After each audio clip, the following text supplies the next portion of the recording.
Good morning. I'm out here in the barn. Oh, I have a lot to talk to you about. It has been a couple days since we shared with you our issue that we noticed with our cows. All 3 cows ended up with this. I will reference that video. I'll put it here as a pop-up if you want to go back and see what I'm talking about. We believe they have some type of parasite is what the vet thinks most likely is the problem that resulted in bumps all over their body, little like tiny blisters sort of, that in some areas you can see them popping open. And so this is what he recommended for us.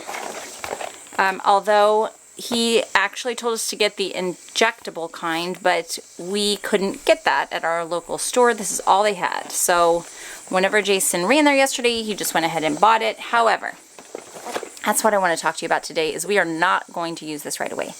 So I've been doing research since I talked to you last. A lot of you have shared your stories with me, and I've done a lot of online researching. Man, there's so much information available, and I started getting overwhelmed because although I do think this isn't the worst thing that we could do for the animals, I do see in a lot of cases where it's done good for animals, and then also they're using it in people to treat certain things. So, you know, I'm not like completely against it. However, the thing that kept tripping me up is that they themselves don't recommend it for dairy cows. And if you use it on your beef cattle, they say not to use it within 48 days of slaughter. So obviously that's because there's such a long time of residue within the animal for this product.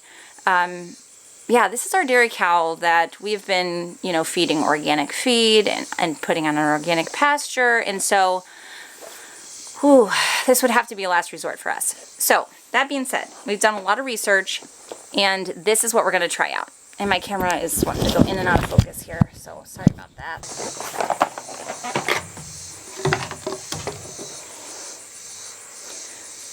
Okay, so I went to bed just feeling pretty heavy about the decision making. I had done so much research and really was just feeling unsettled and pretty much fell asleep researching.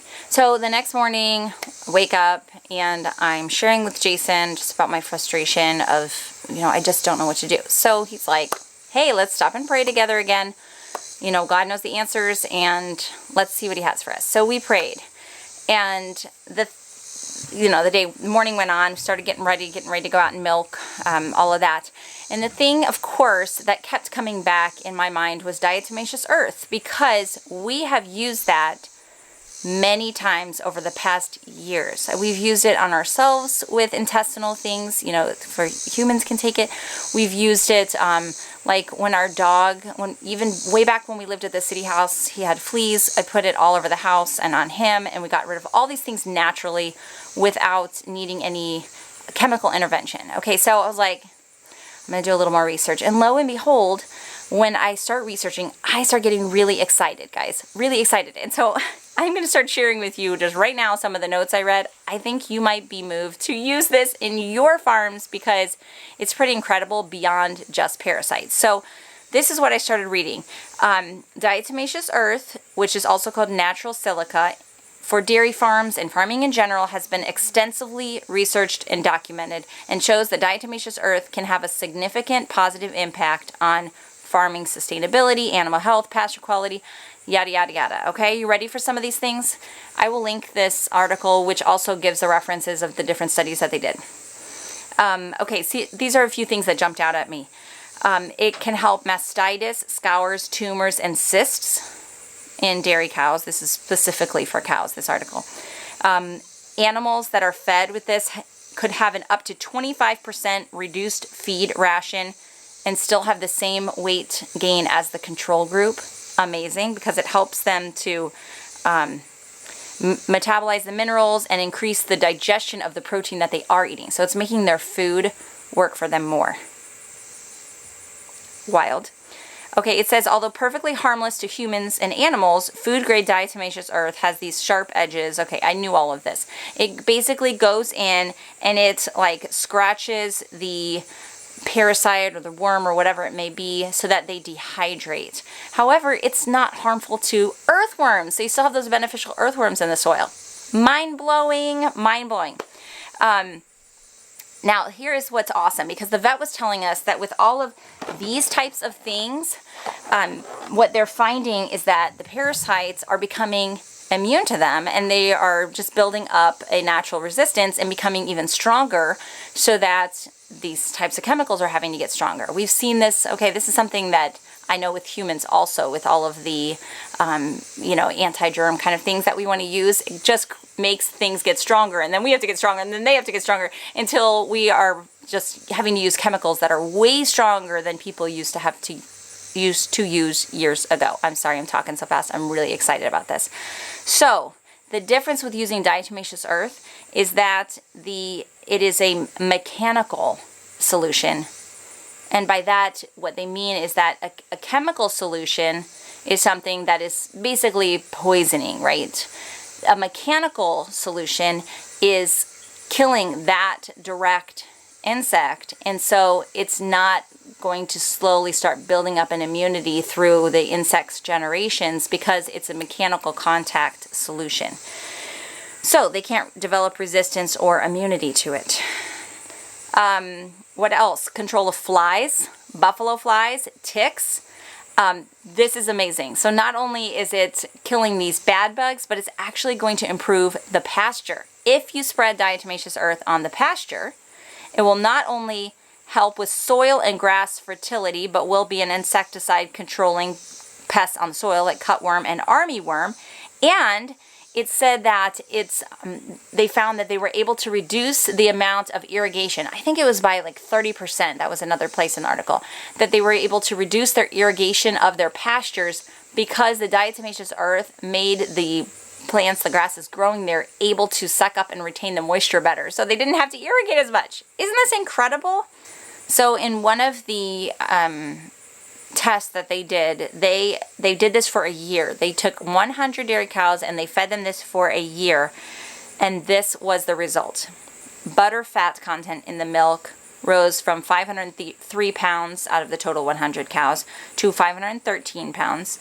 Warbles became non-existent. Fly nuisance almost completely disappeared. Odors were almost completely gone. The cows had better hair and coat condition, and they had no desire to lick the soil as they were in the past. Then they told this is another study, 2 different amounts. So in one group, they gave them 40 grams a day. So that's about 1.5 ounces of this. And they found that the milk production went up from 9 liters per cow per day to 12 liters per cow per day. That's a big increase. And also the butter fat went from 3% to 5%. So this is way beyond just battling parasites. This is for overall health of our cow. Then they did another group that they fed 5 to 6 ounces a day for 5 weeks.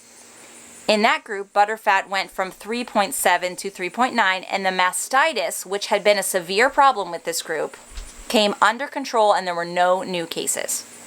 The cows were, they wrote down, brighter and healthier in appearance, and the milk production increased without an increase in feed.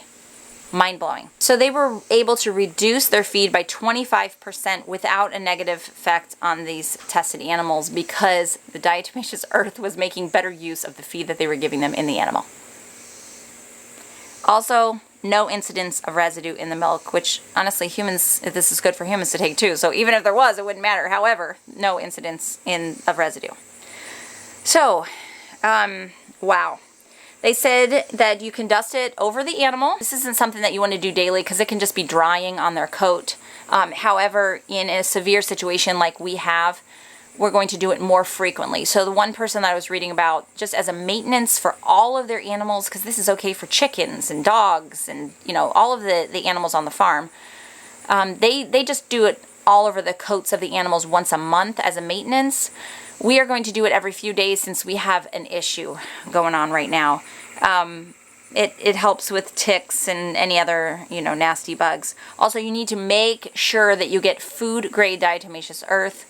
There is something that is called a pool grade, and it is actually chemically treated, which makes it poisonous because of the chemicals that they're treating it with. So you have to make sure that's food grade. Super important. And then you shouldn't breathe it in. It's this really fine, scratchy dust powder. So don't inhale it, right? That wouldn't be good for you. Okay, so here's our plan on the farm here. And we're going to just, give this a go. And we're going to keep you posted on how things turn out for us. We're going to be the guinea pigs here. So we are dusting the animals. We're trying to get it all over their body, which is, of course, it's hard with cows because you can't get them to lay down and roll over like we do with our dogs. But we're trying our best to get it all over the body, and we're just going to do that every few days until we see improvement on the coat as far as the effects of the parasite there. And then we'll back off and do it less. We're also feeding them about 5 ounces a day. We started smaller just to get them used to it, so we started with just 2 ounces a day and just 1 ounce for the calf. She was born in April, so that gives you some context. So for our dairy cow and our beef cow, we started with 2 ounces of diatomaceous earth, just mix it in their food, and then we're going to slowly increase that over the next couple days until we're at 5 ounces a day in the food. Like I said, we're just trying this out, so you're going to have to figure out what's right for your animals. I did read one woman who has been doing this for years, and she said just as a maintenance, she gives them an ounce in their food every day, all the time. That's just what she does for prevention. So then also the other thing that we learned about is, of course, the importance of pasture rotation. Now this is tricky for us because we don't have a whole lot of pasture. We have, a decent amount, but to have 3 cows on it and be in the time of year that it is, just coming out of the summer, it wasn't growing super fast, it's going to be tricky. However, the one woman that I read who is, she is a farmer, a large farmer of organic grass-fed beef. And so what she said is that to prevent the parasites from becoming a problem in their soil, they move all the cattle like every 2 weeks or so to new pasture, because then any eggs that are hatched in the soil have no host animal to latch onto and they just kind of die. So Bella has been really wanting us to do more rotation, pasture rotation for a while, because she had, learned about the good benefits of it long ago. It's just, we've been working on fences. That's been the #1 priority within the pasture. So we do have our small pasture we had already set aside because we recognized that pasture needed rest. So it's set aside, and we actually sprinkled it with some seed this week to just kind of try to help it give it a boost. And the cows are in our main pasture and our neighbor's pasture that he lets us use. So we're going to find a way to partition it so that we can move them around and hope to break the cycle within the soil. However, the big thing that I'm going to do, which is going to be a job, is we are going to sprinkle diatomaceous earth over all of our pastures. It's going to be a job. This is my nifty Parmesan container that we have used for a long time to use diatomaceous earth on, like, for our dogs. We weren't very faithful with it in the past, but boy, the more I read about it, the more faithful we're going to be. But to do this once in a while to sprinkle on the dog's coat to help with fleas or ticks. You can put it in the chickens wherever they dust bathe, or in the coop itself, because it helps with mites and other bugs that might be on chickens. So I tried it out this morning. I filled this up, and I just started sprinkling like that on the ground. And it's not perfect. I'm sure there's like more awesome solutions, but at this point I just want it done. I don't want to wait for the better solution. I just want it done. So we're just going to take some time, put on some dust masks, and just start walking all over our pastures, just sprinkling this, because not only will it help with getting rid of the parasites, breaking the cycle, but it's actually going to improve our pasture. This is our plan. I'll keep you posted. I'm sorry to ramble on so much about this, but I was really excited when I started reading all this morning, because it really is an answer to prayer. I've known about diatomaceous earth for years and years, but I had never researched it in relation to cattle. And so to find that other people have already done the work, done the research, done tests that they documented for over a year was pretty exciting. And I'm looking forward to seeing how this helps in our cows, in our pasture. We're going to keep you posted as we go along.